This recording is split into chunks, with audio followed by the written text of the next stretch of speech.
النهاردة هوريكم ازاي نعمل الجمال والحلاوة اللي انتوا شايفينها دي. من حلاوتها ومن جمال طعمها هتحسوا ان هي حاجة متعوب عليها، مع ان هي مكوناتها اقتصادية جدا، وكمان طريقة اعدادها في منتهى السهولة، خفيفة وطعمها حلو، ومش هتبطلوا اكل فيها الا لما تخلصوا الصينية كلها.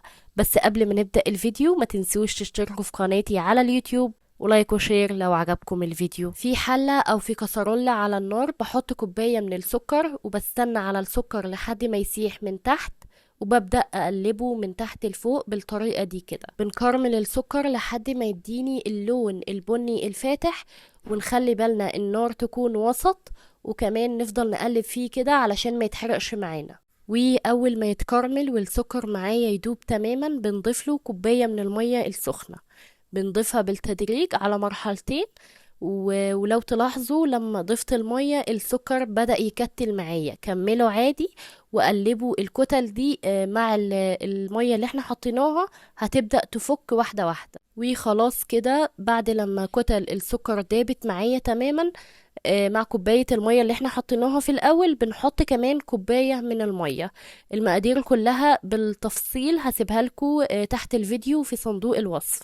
كمان بنحط كوباية ونص من السميد الناعم اللي هو بتاع البسبوسة،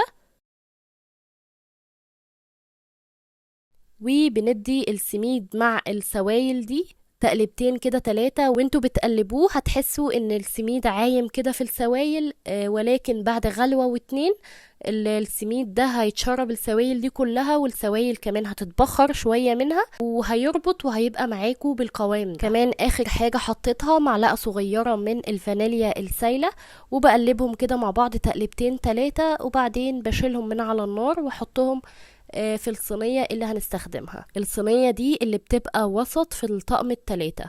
بنزل بقى فيها خليط السميد وبفرده كويس جدا واسويه. هيبقى صعب علينا واحنا بنفردها او نسويها بالمعلقة او الاسباتيولا، فهنبل ايدينا كده بشوية من المية ونساوي وشها بالشكل ده كده. بنسيبها بقى على جنب لحد ما نخلص الطبقة التانية. وللطبقة التانية هنحتاج لتر من الحليب، ما يعادل 4 كوبايات ل5 كوبايات كبار، عليهم 5 معالق كبار من السكر. كمان بحط عليهم معلقتين كبار من الكريم شانتي، وكمان نص كوباية من النشا. وبنقلبهم كده الأول على البارد لحد ما الكلام ده كله يختلط مع الحليب ويدوب كويس، وبعدين بنرفعهم على النار لحد ما القوام ده يتقل. بنفضل نقلب فيه باستمرار لحد ما القوام ده يتقل، وبنديله كده آخر حاجة معلقة صغيرة من الفانيليا. وبس كده، ده القوام المظبوط للمهلبية. هناخد بقى الطبقة التانية دي ونحطها على الطبقة الأولى، و... وعلى طول يعني وهي سخنة، ما بنستناش خالص ان الطبقة الأولى تبرد ولا الطبقة التانية تبرد هي كمان، وبنسويها هي كمان كويس جدا. وبعدين بنسيب بقى الطبقة التانية دي تبرد شوية كده على جنب لحد ما نحضر الطبقة التالتة. في الطبق بحط نص كوباية من المية المتلجة، عليها معلقتين كبار من السكر، وبنقلب السكر مع المية لحد ما يدوب. وبحط كوباية الا ربع من الكريم شانتيه، وممكن تستخدموا نص كوباية لو تحبوا.